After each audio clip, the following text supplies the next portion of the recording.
அப்பா புண்ணாக்குன்னு சொன்னா கூட கவலை இல்லடா, எங்க அப்பன் தானே சொன்னா இப்போ அதுக்கு என்னடா, மண்ணாங்கட்டின்னு சொன்னா கூட கவலை இல்லடா, ஒரு புள்ளைய தவஞ்சிடாத அப்பன் ஏதுடாப்பா.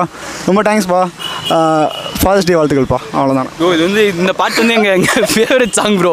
வண்டியில் போகும்போது இந்த பாட்டை போட்டு ட்ரை பண்ணி போவோம். ஆமாம் ப்ரோ. அது கோயம்புத்தூர் அப்படி அப்பா எல்லாமே பயங்கரமாக கனெக்ட் ஆகும். ஸோ வந்து அம்மாவுக்கு நிறைய பாட்டு இருக்குது ப்ரோ, அப்பாவுக்கு பாட்டு இல்லை, ரொம்ப கம்மி ப்ரோ. ஸோ வந்து என்ன பார்த்து சொன்னா ரெண்டே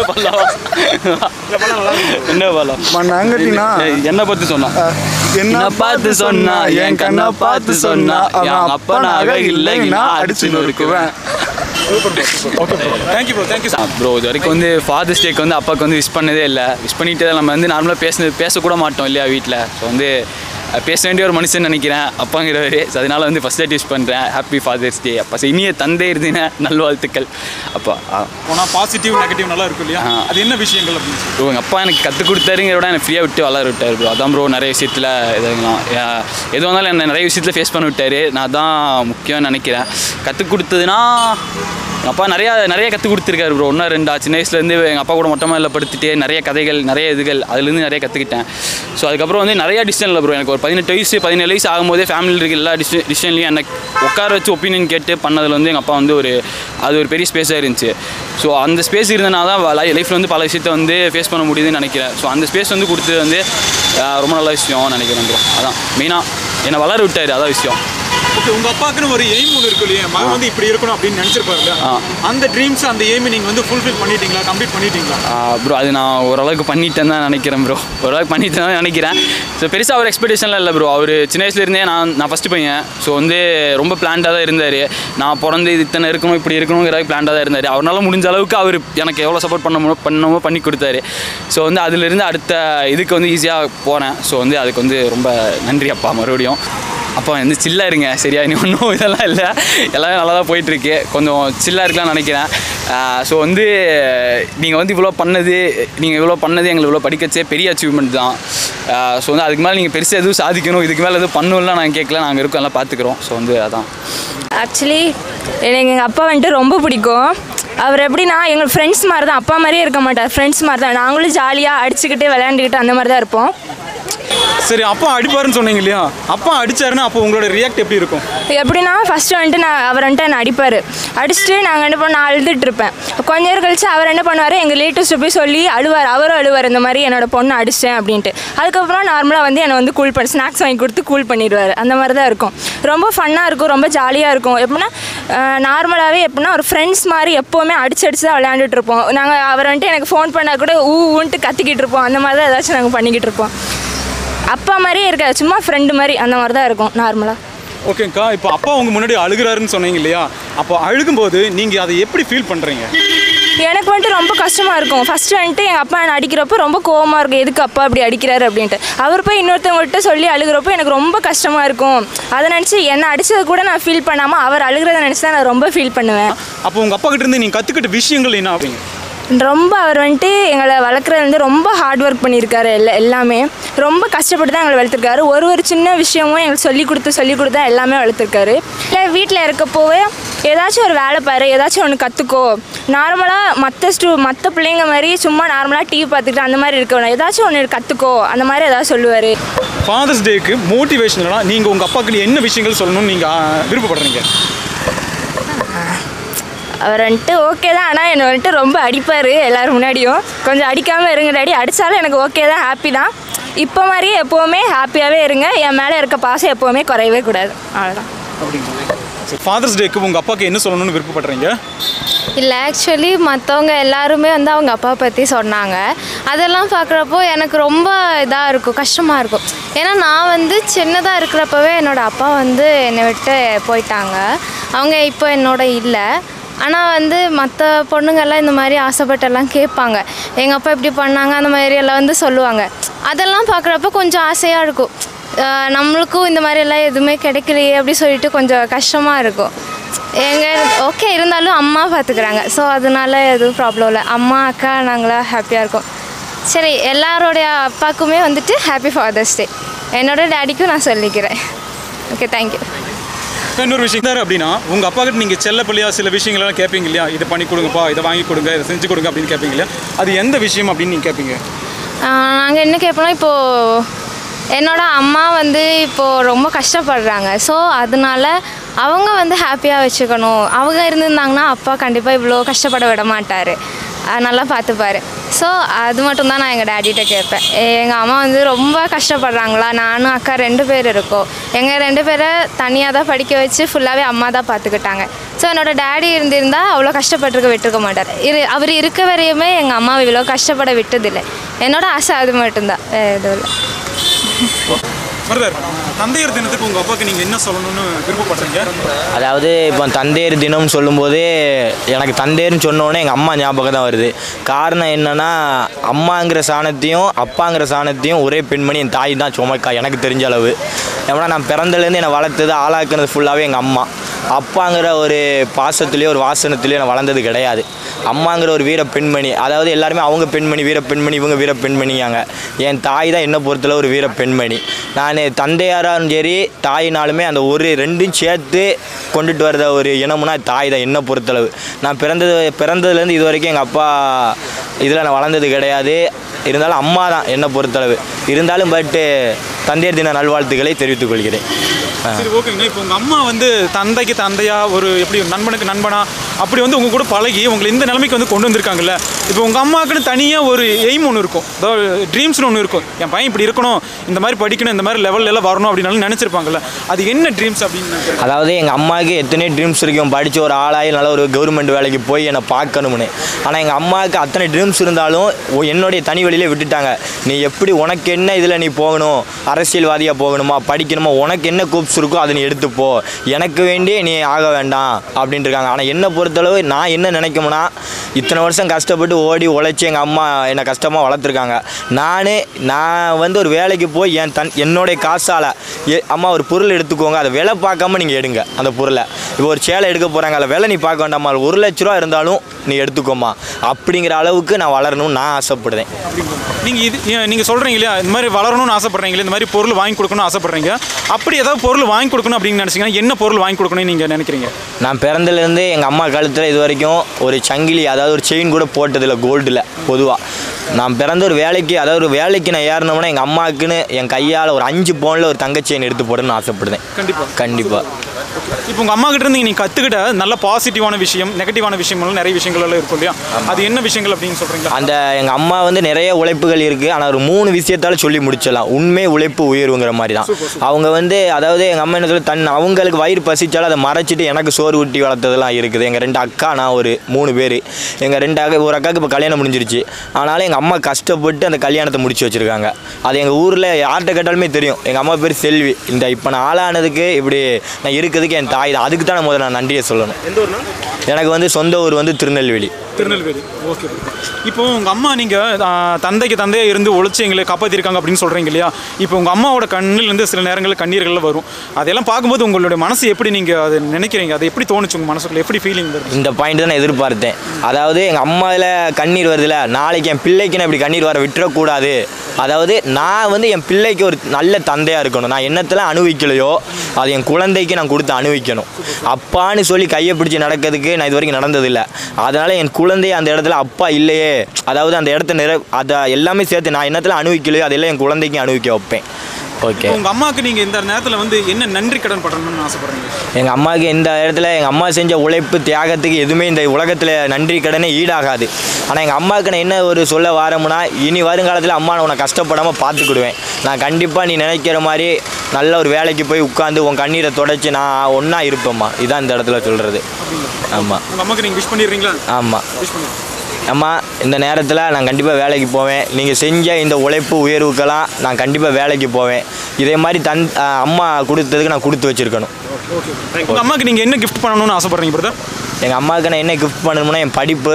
அதை வந்து நல்ல ஒரு படித்து ஒரு வேலைக்கு போய் அதுலேருந்து ஒரு மாதம் சம்பளமும் ஒரு 5 பவுன் தங்கச்சியனோட போய் பார்க்கணும். இதுதான் என்னுடைய கிஃப்ட். தேங்க்யூ. தேங்க்யூ. தினத்துக்கு உங்கள் அப்பாவுக்கு என்ன சொல்லணும்னு விருப்பப்படுறீங்க? அப்பா இருக்கிற வரைக்கும் அதோட அருமை எனக்கு தெரியல. எங்கள் அப்பா வந்து 2021 இறந்ததுக்கப்புறம் ரொம்ப என்ன சொல்கிறது, வாழ்க்கையே இல்லை, அவ்வளோதான். நம்ம என்ன சம்பாதிச்சாலும் இன்றைக்கி எவ்வளோ பெரிய ஆளாக இருந்தாலும் அந்த அப்பாவுக்கு நம்ம இருக்கும்போது செய்யலை. எங்கள் அப்பா எனக்காக ரொம்ப கஷ்டப்பட்டார், எங்கள் ஃபேமிலிக்காக ரொம்ப கஷ்டப்பட்டார். நம்ம வந்து விவரம் தெரியாதப்போ அப்பா தான் எல்லா தப்பும் பண்ணுறாருன்னு நினச்சிட்டு இருப்போம். ஆனால் நம்ம ஒரு அப்பா ஆகும்போது தான் தெரியுது அவர் எவ்வளோ பெரிய நீதிமான். அவருக்காக நம்ம எவ்வளோவெல்லாம் நம்ம அவருக்காக அம்மா கிட்ட கூட நம்ம சண்டை போட்டிருப்போம். ஆனால் அப்புறம் தான் தெரியுது அப்பா எந்த தப்பும் பண்ணியிருக்க மாட்டார். எல்லாமே நம்ம தான் தப்பு பண்ணியிருப்போம், நம்ம தான் அவரை திட்டியிருக்கோம், நம்ம தான் அவர் என்ன பண்ணாலும். ஆனால் அடுத்த நிமிஷம் அவர் எல்லாத்தையும் மறந்து குழந்தைய வந்து அப்படியே ஒரு உண்மையாக இருப்பார். அந்த உண்மைக்கு உருவமே அப்பா. அவ்வளோதான். நன்றி, வணக்கம். இப்போ உங்கள் அப்பா கிட்ட இருந்து நீங்கள் கற்றுக்கிட்ட நல்ல விஷயங்கள், கெட்ட விஷயங்கள் அப்படின்னு சொன்னால் அது என்னன்னா? அப்பா கிட்டேருந்து என்னென்னா, எவ்வளோ வறுமையில் இருந்தாலும் யாருக்கும் துரோகம் பண்ணக்கூடாது, எவ்வளோ வறுமையில் இருந்தாலும் யாருக்கும் எந்த பொய்யும் சொல்லக்கூடாது, உண்மையாக இருக்கணும், முடிஞ்ச வரைக்கும் எல்லாருக்கும் ஹெல்ப் பண்ணணும். அதுதான் கஷ்டத்தில் கூட 4 பேருக்கு ஹெல்ப் பண்ண முடியும் அப்படிங்கிறத எங்கள் அப்பா கிட்டேருந்து கற்றுக்கிட்டேன். அதை நான் செஞ்சுக்கிட்டும் இருக்கேன். ஓகே, உங்கள் அப்பாவுக்கு ஒரு தனி ஒரு எய்ம் ஒன்று இருக்குல்ல, ட்ரீம்ஸ்னு ஒன்று இருக்கும். அது வந்து என் மகன் வந்து இப்படி இருக்கணும், இந்த மாதிரி நிலைமையில் இருக்கணும் அப்படின்னு அவர் நினச்சிருப்பார்ல, அந்த எய்ம், அந்த ட்ரீம்ஸ் அது என்ன அப்படிங்கிறது சொல்கிறேன். அப்பா வந்து அவருக்கு எந்த எய்மும் இல்லை, அவர் ஒரு கூலி தொழிலாளி தான். ஆனால் தன் மகனை எவ்வளோ வேணாலும் கஷ்டப்பட்டுனாலும் வளர்த்துடணும் அப்படின்றதில் அந்த உறுதியாக இருந்தார். அதுக்கு அம்மாவும் கூட ரொம்ப சிரமப்பட்டாங்க. இருக்கிற வீட்டில் இருக்கிற என்ன நம்ம ஒரு கோஷம் போடும்போது சொல்லுவோம்ல, அண்டா குண்டா அடகு வச்சு கூட குழந்தைங்கள படிக்க வைக்கணும்னு, அந்த மாதிரி அண்டா குண்டா அடகு வச்சு கூட என்னை படிக்க வச்சாங்க. முடிஞ்ச வரைக்கும் அவங்களுக்கு நல்லது செஞ்சேன். இன்னும் செய்யணும்னு நினைக்கும் போது அப்பா கூட இல்லை. அது என்றைக்குமே வருத்தம் தான். நீ எவ்வளோ நாள் நம்ம இருந்தாலும் எவ்வளோ சம்பாதிச்சாலும் அவர் இல்லையே, அப்போ சம்பாதிக்கிறதுக்கு ஒரு அர்த்தம் இல்லாத மாதிரி தான் எனக்கு ஒரு ஃபீலாக இருக்குது. ஓகேங்கண்ணா, இப்போ அப்பா அவங்க கூட இருந்திருந்தார் அப்படின்னா இந்த ஃபாதர்ஸ் டேக்கு நீங்கள் என்ன கிஃப்ட் பண்ணியிருப்பீங்க அப்பாவுக்கு? அவர் என்ன பண்ணியிருப்பேன்னா, அவருக்கு ஒரு சைக்கிள் கூட அவர் ஓட்ட தெரியாது. ஆனால் இப்போ கார் வச்சுருக்கேன். அவருக்கு கார் பழகி கொடுத்து அந்த கார் ஒன்று வாங்கி கொடுத்துருப்பேங்க. உண்மையிலுமே இல்லை, அப்பாவோட ஆசை என்னென்னா கடைசி வரைக்கும் அம்மாவுக்கு நல்லா பார்த்துக்கணுங்கிறது. அதை கடைசி வரைக்கும் நல்லா தான் பார்த்துக்கிட்டு இருக்கேன். அவங்க சந்தோஷமாக இருக்காங்க. இன்னொன்று வந்து என்னன்னு கேட்டிங்கன்னா, எவ்வளோ இந்த ஏழைகளுக்கு உதவணுங்கிறது தான் சார். நான் ஒரு வழக்கறிஞராக இருக்கேன். என்னால் முடிஞ்ச வரைக்கும் பணம் இருக்கவங்ககிட்ட நம்ம என்ன நாமினல் ஃபீஸோ அதை வாங்கிட்டு பண்ணுவோம். இல்லாதவங்களுக்கு என்னால் முடிஞ்ச உதவி நான் பண்ணிட்டு தான் இருக்கேன். எல்லாருக்கும் பண்ணிகிட்ருக்கேன். அக்கா, ஃபாதர்ஸ் டேக்கு உங்கள் அப்பாவுக்கு என்ன சொல்ல விரும்புகிறீங்க? First of all happy fathers day. Actually என்னோட அப்பா கூட பார்த்தீங்கன்னா நான் வந்து டைம் ஸ்பெண்ட் பண்ணது ரொம்ப ஒரு கம்மியான டைமாக தான் இருக்கும். அவர் ஒரு ஆஃபீஸராக இருக்கனால மேக்ஸிமம் டைம் எங்கள் கூட டைம் ஸ்பெண்ட் பண்ண அக்யூஸ் கூட நிறையவே டைம் ஸ்பெண்ட் பண்ணியிருப்பார். ஸோ அட்லீஸ்ட் இனிமேல் கொஞ்சம் ஏஜ் ஆகிறப்ப கொஞ்சம் என் கூட நல்லா டைம் ஸ்பெண்ட் பண்ணி, ஆல்ரெடி அவங்களுக்கு என்ன ரொம்ப பிடிக்கும், எனக்கும் அவங்கள ரொம்ப பிடிக்கும். ஆனால் டைம்ங்கிற போது வந்துட்டு இந்த ஒரு இதில் வந்துட்டு யாருக்கும் டைம்ங்கிறது ப்ராப்பராக கிடைக்க மாட்டேங்குது. ஸோ அந்த டைம் மட்டும் நான் ஆக்சுவலி இப்போதைக்கு நான் எக்ஸ்பெக்ட் பண்ணிகிட்டு இருக்கேன். ஸோ அது கிடச்சிட்டா I will be very happy. இல்லை, ஆக்சுவலி என்னோட அப்பாவுக்கு வந்துட்டு நான் என்ன பண்ணாலும் he will be okay with that. ஆனால் வந்துட்டு எனக்கு வந்துட்டு அவர் ஒரு வேலையில் வந்துட்டு ப்ரௌடாக ஃபீல் பண்ண வைக்கணுன்ட்டு நானும் அதுக்கான நிறைய எஃபர்ட் போடணும்னு நினச்சிட்ருக்கேன். இப்போ நான் படிச்சுட்டு இருக்கேன். அதுக்கேற்ற மாதிரி எங்கள் அப்பாக்கிட்ட பாசிட்டிவ்னா ஆக்சுவலி எல்லாமே கூட சொல்லலாம். எல்லாமே லைக் வந்துட்டு ஒரு ப்ராக்டிக்கல் மைண்டடாக இருப்பாங்க. எல்லாமே லைக் ரொம்ப ஒரு மாதிரி சைலண்ட்டாக நிதானமாக யோசிச்சு எதுவுமே அவசரமாக எதுவுமே பண்ண மாட்டாங்க. ஸோ அந்த இது எனக்குமே கிடைக்கணுன்ட்டு நானுமே ஆசைப்படுறேன். நெகட்டிவிட்டி அப்படின்னா வந்துட்டு லைக் பெருசாக எடுக்குது, என் கூட டைம் ஸ்பெண்ட் பண்ணால் போதும் எனக்கு, அவ்வளோதான். ஓகே, உங்கள் அப்பாவோட ட்ரீம்ஸ் ஒன்று இருக்கும் இல்லையா, அதை நீங்கள் ஃபுல்ஃபில் பண்ணிட்டீங்களா? ஆக்சுவலி இல்லை, நான் இன்னுமே பண்ணணும்னு எனக்கும் ரொம்ப ஆசைப்படுறேன். நான் கண்டிப்பாக ஒரு நாள் நான் பண்ணுவேன். ஃபாதர்ஸ் டேக்கு உங்கள் அப்பாவுக்கு நீங்கள் என்ன சொல்லணும்னு விருப்பப்படுறீங்கன்னா? எஸ், ஸோ எல்லாருக்கும் வணக்கம். ஸோ எல்லா தந்தைகளுக்கும் என்னுடைய ஃபாதர்ஸ் டே வாழ்த்துக்கள் வந்து தெரிவிச்சுக்கிறேன். அண்டு எனக்கு வந்து அப்பா கிடையாது, இப்போ தான் ரீசெண்டாக இறந்து போனாங்க. ஸோ எங்கள் அப்பாவுக்கு சொல்கிற மாதிரி நினச்சி எல்லாருக்குமே சொல்கிறேன். ஸோ எனக்கு கிடைச்ச அப்பா மாதிரியே எல்லாருக்கும் அன்பான ஒரு அப்பா கிடைக்கணும் அப்படின்றது என்னுடைய இது. ஸோ உங்களுக்கு என்ன பிடிச்சிருக்கு, உங்களோட குழந்தைகளுக்கு என்ன பிடிச்சிருக்கு அப்படின்றத ஃபஸ்ட்டு நீங்கள் ஐடென்டிஃபை பண்ணியிருப்பீங்க, கண்டிப்பாக உங்களுக்கு தெரியும். அண்ட் அது உங்களால் எவ்வளோக்கு எவ்வளோ முடியுமோ அவ்வளோக்கெவ்வளோ அதை நீங்கள் செஞ்சுருப்பீங்க. ஒருவேளை உங்களால் முடியலை அப்படின்னா கண்டிப்பாக உங்கள் குழந்தைங்களுக்கு அதை தெரியப்படுத்துங்க. ஏன்னா நாளைக்கு அவங்களும் ஒரு தகப்பனாகிறதுக்கான ஒரு கட்டாயம் இருக்கும். ஸோ அவங்களும் அவங்களோட குழந்தைங்களுக்கு அவங்களால முடிஞ்சதையும் செய்வாங்க. முடியலை அப்படிங்கிற பட்சத்தில் அதை சொல்லியும் வளர்ப்பாங்க. ஸோ நல்ல ஒரு தகப்பன் இன் ஃப்யூச்சர்லேயும் கிடைப்பாங்க. தேங்க்யூ. அண்ணா, இந்த உங்கள் அப்பா கிட்ட இருந்து நீங்கள் கற்றுக்கிட்ட விஷயம் அப்படின்னு சொன்னால் என்ன விஷயம் அப்படின்னு நீங்கள் நினைக்கிறீங்க? எங்கள் அப்பா கிட்டேருந்து கற்றுக்கிட்ட விஷயம் அப்படின்னா, ரொம்ப பொறுமையாக இருப்பார், லாயலாக இருப்பார். அது எனக்கு ரொம்ப பிடிக்கும். ஸோ ஒரு வாட்டி கடன் வாங்குவாங்க, எல்லாருமே கடன் வாங்குகிறோம். கடன் வாங்கிட்டு இப்போ வரைக்கும் வந்து ஒரு நாள் கூட கடன்காரங்களை வந்து வீட்டு வாசலில் வர வச்சது கிடையாது. அவங்க கேட்குறதுக்கு நாளே போயிட்டு கடன் கொடுத்துருவாங்க. ஒரு ரூபா கூட யாரையும் ஏமாற்றினது கிடையாது. அதுதான் எனக்கு அவங்கள்ட்டேருந்து நான் கற்றுக்கிட்ட ஒரு விஷயம். ஓகே, அப்பா இல்லைன்னு சொல்கிறீங்க இல்லையா, உங்கள் அப்பா இருந்திருந்தா அப்படின்னா அவருக்கு நீங்கள் என்ன கைமாறு செஞ்சுருப்பீங்க? சார் இருந்தவரை எல்லாருமே செஞ்சாச்சு. எந்த கைமாறுன்னு அவங்க எதுவுமே வந்து கைமாறு எதிர்பார்க்காத ஒரே ஒரு எதுனா ரிலேஷன்ஷிப் அப்படின்னா அப்பாவும் அம்மாவும் தான். அவங்களுக்கு நம்ம கைமாறுன்னு எதுவும் செய்ய வேண்டியதில்லை. நம்ம அவங்கள வந்து அவங்க நம்மளை எப்படி பார்த்துக்கிட்டாங்களோ அதே மாதிரி நம்மளும் அவங்களோட கடைசி காலத்தில் பார்த்துக்கிட்டா அதுவே அவங்களுக்கு செய்கிற பெரிய கைமாறு தான். இல்லை, அப்பாவுக்கு அப்பா இப்போ இல்லை, நோ மோர். அப்பா எக்ஸ்பயர்ட் ஆகிட்டார். பட் அப்பா கிட்டேருந்து நான் என்ன லேர்ன் பண்ணேன்னா பஞ்சுவாலிட்டி, டைமிங்கு, அது வார்த்தை சொல்கிற வார்த்தையை கரெக்டாக காப்பாற்றுறது. இன்றைக்கி ஒன்று சொல்கிறது நாளைக்கு ஒன்று, அது இருக்கக்கூடாதும்பார் அப்பா. அது 2 டைமிங்கு. அப்புறம் ரெகுலரிட்டி. ஒரு ஒர்க்கை செய்ய ஆரம்பிக்கிறேன்னு வச்சுக்கோங்க, அது ரெகுலராக கண்டினியூவாக செய்யணும். 2 நாள் செஞ்சுரு 2 நாள் விடுறது, அது மாதிரிலாம் இருக்கக்கூடாது. ஹானஸ்ட்டாக இருக்குன்னு அப்பா நம்மளுக்கு கைட் பண்ணியிருக்கேன். அதே வந்து நான் என் பையனுக்கு அப்ளிகபிள் பண்ணிகிட்ருக்கேன். என் சன்னுக்கு இப்படிலாம் இருக்கணும், அப்போ தான் நம்ம லைஃப்பில் டெவலப் ஆக முடியும். மெயினாக பஞ்சுவாலிட்டி, டைம்னா கரெக்டாக பஞ்சுவாலிட்டி. ஒரு பிளானிங் பண்ணால் பிளான் பண்ண மாதிரி நடக்கணும் அப்படின்ட்டு நம்ம சன்னுக்கு அட்வைஸ் பண்ணிட்டு தான் இருக்கேன். அவன் பாதி கேட்பானுங்க, பாதி அப்புறம் பார்த்துக்கலாம்ப்பா. இதான் லைஃப் ஓடிக்கிட்டு இருக்கு. ஓகேங்கண்ணா, இப்போ உங்கள் பசங்கள்லாம் வந்து இப்படி சொல்கிறீங்க இல்லையா, அதாவது பின்ன பார்த்துக்கலாம் அப்புறம் பார்த்துக்கலாம். நீங்கள் சொல்கிறது வந்து சில நேரங்களில் பேச்சு கேட்குறாங்க, சில நேரங்களில் கேட்கறதில்ல. இது நீங்கள் குழந்தையா இருக்கும்போது உங்கள் அப்பா உங்களுக்கு சொல்லியிருப்பார்ல, அப்போ நீங்கள் அதை எப்படி பண்ணியிருந்தீங்க, அந்த விஷயங்கள்லாம் உங்களுக்கு சொல்கிறீங்க? இல்லை, நான் அப்பா சொல்கிறதுல வந்து நானும் அதே தான். நான் என் பையன் பண்ணுற மாதிரி தான் நானும் பாதி பண்ணுவோம், பாதி பண்ண மாட்டேன்.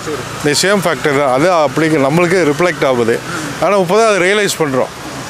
அப்பா சொல்லும் போது நம்ம கேட்கல, நம்ம சொல்லும் போது நம்ம பையன் அப்படி தான். என்ன அப்படி 20 வயசில் கேட்க மாட்டான். 40 வயசு இருக்கும்போது அப்பா சொன்னதெல்லாம் கரெக்டு அப்படின்ட்டு இப்போ நான் இப்போ ரியலைஸ் பண்ணுறேன், அப்பா சொன்னதெல்லாம் கரெக்டு, நம்ம கேட்காம விட்டுட்டுமேன்னு. அப்போ நம்ம பையன் 40 வயசு ஆகும்போது அவன் ரியலைஸ் பண்ணுவான். அப்போ நம்ம இருப்போமான்னு தெரியாது, உயிரோடு இருப்போமா இல்லையான்ட்டு. இதான் அப்பாவுக்குன்னு ஒரு ட்ரீம் எல்லாம் கிடையாது. ஆனால் என்ன அப்பா சொல்கிறது வந்து உண்மையை பேசு, பொய் சொல்லாத, நேர்மையாக இருக்கணும், யாரையும் ஏமாற்றக்கூடாது. அதே நம்ம அடிக்கடி ஃப்ரீக்வெண்ட்டாக சொல்லுவேன்.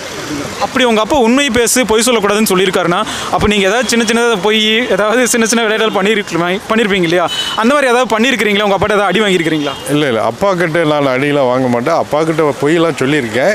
பட் வெளியில் பப்ளிக்கில் ரிலேட்டிவ்லாம் பொய் சொல்ல மாட்டேன். அப்பா கிட்ட பொய் சொல்லி இதை பணம் வாங்குவேன். அப்போ அதுக்கு ஃபீஸ் கட்டணும், காலேஜ் படிக்கும்போது இதுக்கு ஃபீஸ் கட்டணும் அப்படின்னு சொல்லி அப்பா கிட்ட வாங்கியிருக்கேன். அப்பா கிட்ட போய் சொல்லி வாங்குவேன். ஆனால் வெளியில் வந்து மற்ற ஃப்ரெண்ட்ஸ் சர்க்கிள், ரிலேட்டிவ் சர்க்கிளில் போய் பேச மாட்டேன். ஓகே அண்ணா, இப்போ உங்கள் அப்பா கிட்ட எனக்கு இந்த விஷயம் ரொம்ப நல்லா பிடிக்கும் அப்படின்னு சொன்னால் அது எந்த விஷயம்னா? எங்கள் அப்பா கிட்டேயா? இல்லை, எங்கள் அப்பா கிட்ட நம்ம பிடிக்க ரொம்ப ஃப்ரீயாக இருப்பார். நம்ம ப்ரெஷர் கொடுக்க மாட்டார், டென்ஷன் ஆக மாட்டார். எது பண்ணாலும் சரி தம்பி இப்படி பண்ணாது அப்படின்பார். அதே மாதிரி தான் நானும் என் பையன்கிட்ட இப்படி செய்யாத தம்பி, ப்ரெஷருக்கு ஏதாவது அவன் தப்பு பண்ணால் கூட ஃபாலோ பண்ணலைன்னா கூட சரி நீங்கள் நெக்ஸ்ட் டைம் பண்ணாது இப்படி அப்படின்னு தான் நான் தம்பிக்கிட்ட சொல்லுவேன். நம்ம ப்ரெஷர் கொடுக்க மாட்டேன். ஏன்னா ப்ரெஷர் கொடுத்தா அவன் ஒரே பையன், ஒரு பொண்ணு நம்மளுக்கு. நம்ம ப்ரெஷர் கொடுத்தா பையன் டென்ஷன் ஆவான். அதனால் சரி இப்படி பண்ணாதேன்னு சொல்லி அட்வைஸ் பண்ணுவோம். இங்கே தான் நம்ம ஸ்டென் ஸ்கூல்லாம் தம்பி படித்தாருங்க. இப்போ உங்கள் அப்பாவுக்கு நீங்கள் ஏதாவது கிஃப்ட் அந்த மாதிரி கொடுக்கணும் அப்படின்னு நினச்சிங்கன்னா என்ன கிஃப்ட் கொடுக்கணும்னு நீங்கள் ஆசைப்பட்றீங்க?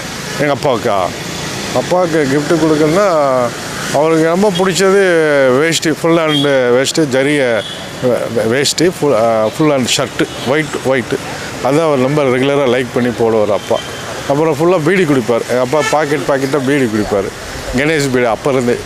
அதுதான் இது 2 தான் அப்பாவுக்கு ரெகுலராக வாங்கி கொடுப்பாங்க. நீங்கள் ஏதாவது பீடி குடிச்சு அப்பாட்ட அடி வாங்கியிருக்கிறீங்களா? இல்லை, நான்லாம் அந்த மாதிரி ஹேபிட் இல்லை. பீடி, சிகரெட்டு அதெல்லாம் எதுவும் நல்லா. இந்த தருணத்தில் உங்கள் அப்பாவுக்கு நீங்கள் என்ன நன்றி சொல்ல ஆசைப்படுறீங்க? இல்லை, நம்ம என்னென்ன அப்பாவுக்கு நன்றி சொல்லலாம். நம்மளை அப்பா வந்து ஃப்ரீடமாக விட்டார், அதுக்கு நன்றி சொல்லணும். நம்ம மேலே ஒரு நம்பிக்கையை வச்சு ஃப்ரீடம் விட்டார். நான் அங்கேருந்து சேலத்துலேருந்து தனியாக ஒரு சாதாரண மனுஷனாக வந்து இந்த அளவுக்கு பிஸ்னஸில் வந்து இந்த அளவுக்கு டெவலப் ஆகிருக்கு. எல்லாம் நம்மளோட ஓன் உழைப்புனால தான் டெவலப் ஆகிருக்கு. அதனால் அப்பா வந்து ஃப்ரீடமாக விட்டதே அது பெரிய கிஃப்ட்டு தான். ஏன்னா சில பேரண்ட்ஸ்லாம் விடவே மாட்டாங்க, கூடயே இருப்பாங்க, ப்ரெஷர் கொடுப்பாங்க. அப்பா அப்படிலாம் இல்லை, நீ போய் பழச்சிக்கோ, அவ்வளோதான். ஒரே வார்த்தையை அந்த ஃப்ரீடமாக விட்டார். பார்த்து கண்ணுங்க கருத்தமாக கேர்ஃபுல்லாக. அப்பாங்கிறது வந்து இதானே பெரிய சக்தி தானே, அதை விட பெரிய சக்தி இந்த உலகத்திலே கிடையாது. சரிங்களா? அதுதான் தந்தையர் தின நல்வாழ்த்து. நல்ல ஒழுக்கமாக என்னை வளர்த்துருக்காரு, கற்றுக்கிட்டேன்.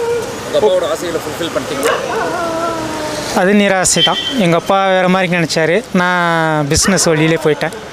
எங்கள் அப்பா நல்லா படிக்க வச்சு ஒரு பெரிய இது கொண்டு போகணும்னு நினச்சாரு, எனக்கு முடியலை. அதனால நான் அந்த பிஸ்னஸ் அதிலே மைண்ட் செட் ஆயிடுச்சு. அதனால உங்கள் அப்பா நீங்கள் என்ன படிக்கணும்னு ஆசைப்பட்டாரு? எல்லாரோட பேரண்ட்ஸ் மாதிரிக்கு தான் நல்லா படித்து ஒரு நல்ல கவர்மெண்ட்டு ஷாப் அப்படி போகணும்னு நினச்சாரு. நமக்கு அதுக்கு கொடுத்து வைக்கல. சின்ன வயசுலேருந்தே அப்படியே பிஸ்னஸ்லேயே இருந்ததுனால அதில் போயிடுச்சு.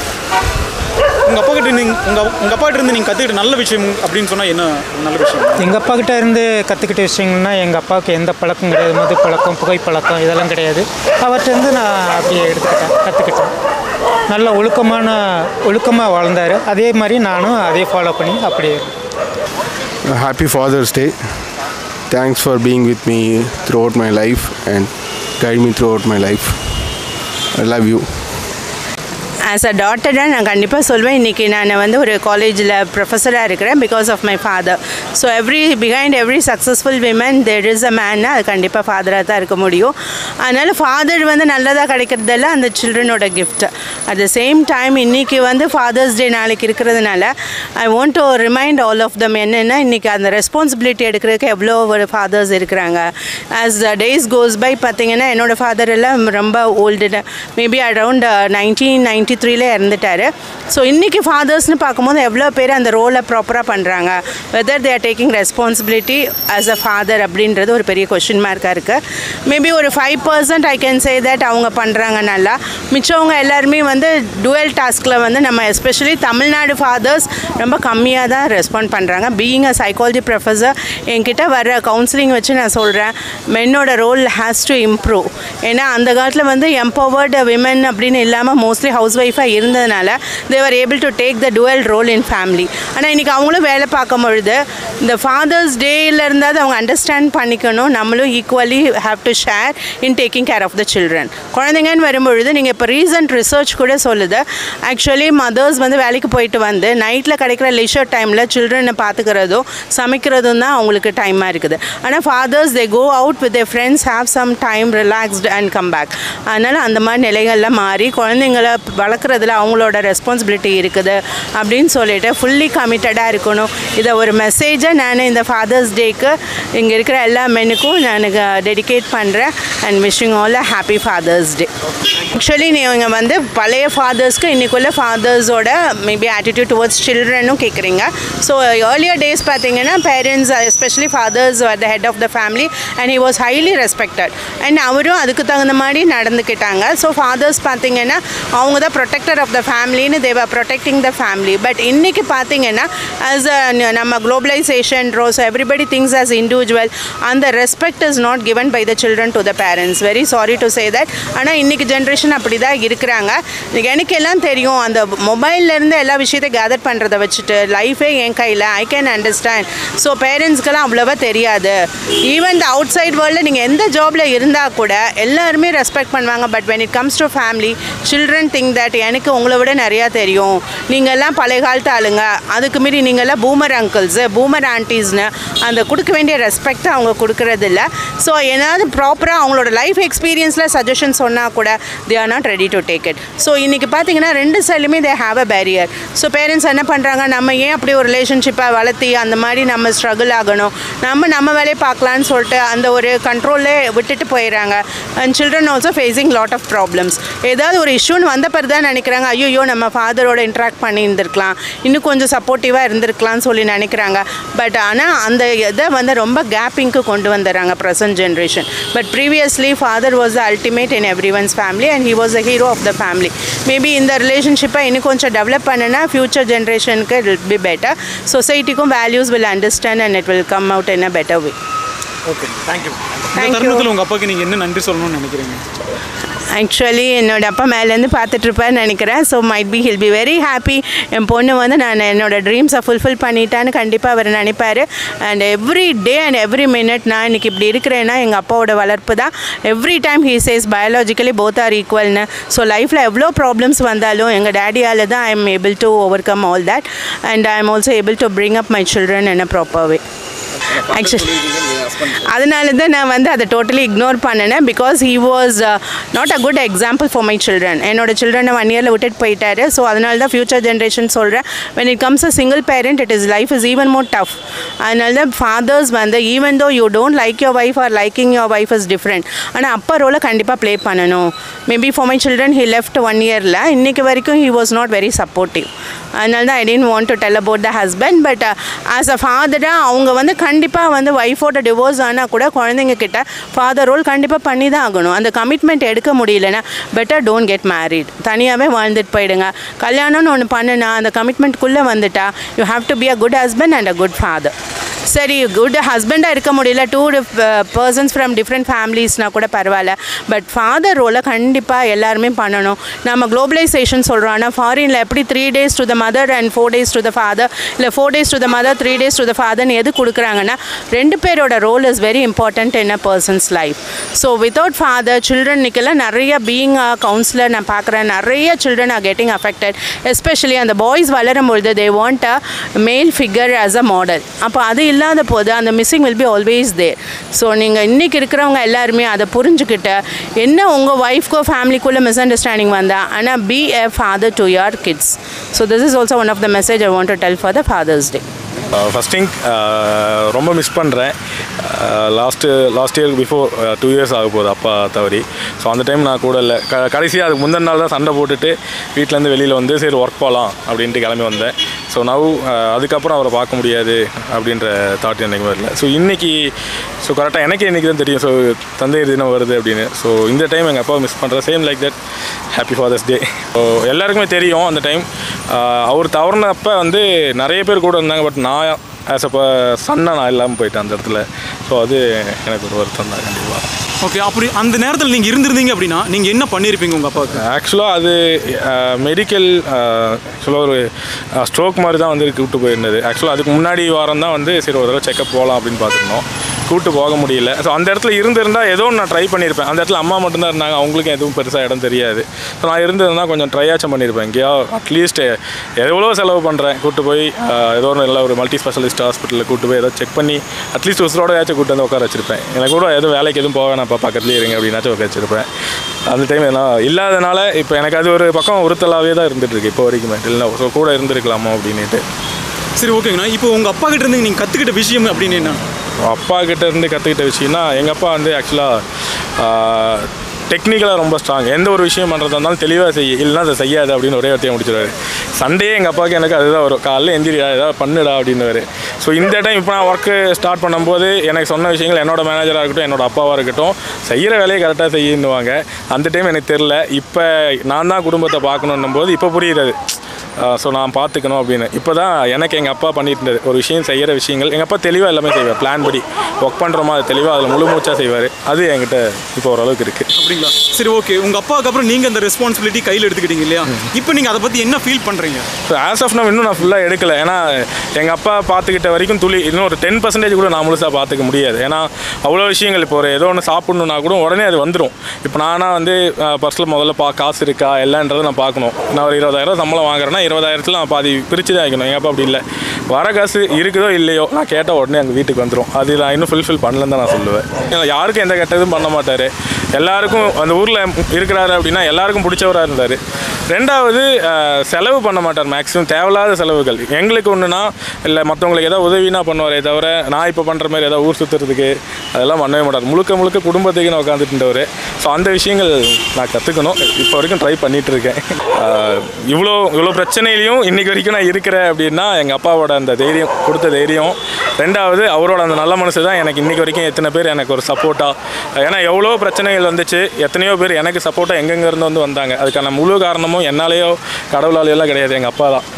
அவரோட ஒரு அவர் அவ்வளோ நல்லது பண்ணியிருக்காரு. அவ்வளோ நல்ல விஷயங்கள் எனக்கு என் வாழ்க்கையில் நடந்துட்டு இருந்துச்சு. டாடி ஸோ பார்க்குறீங்களா என்னன்னு தெரியல, ரொம்ப மிஸ் பண்ணுறோம். நானும் சரி, அம்மாவும் சரி, அம்மாவும் சரி, எல்லாருமே ரொம்ப மிஸ் பண்ணுறோம். ஸோ என் ஒய்ஃப்கிட்ட இப்போயும் சொல்லுவேன், எங்கள் அப்பா இருந்திருந்தாருன்னா நீ இவ்வளோலாம் ஃபீல் பண்ண மாட்டேன், சிரிச்சுக்கிட்டே இருப்பேன் அப்படின்னு. ஸோ இந்த டைமில் ரொம்ப நான் மிஸ் பண்ணுறேன். ரொம்ப happy fathers Day daddy. It's a great occasion. I am also a father and I have 2 kids. one of the best feeling to be a father, and that's only I realized after I became a father. So whatever days I missed out not giving the respect what I deserve to my father, firstly I'm sorry. Secondly, you've been the best. I think I only realize once I could not do how much you have done is when I have realized that a father is what a father has to be.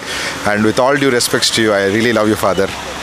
Anjan Reddy is his name, and I think if I could be even 50% of what you've been, I think I've achieved some great height in my life. Thank you. Okay.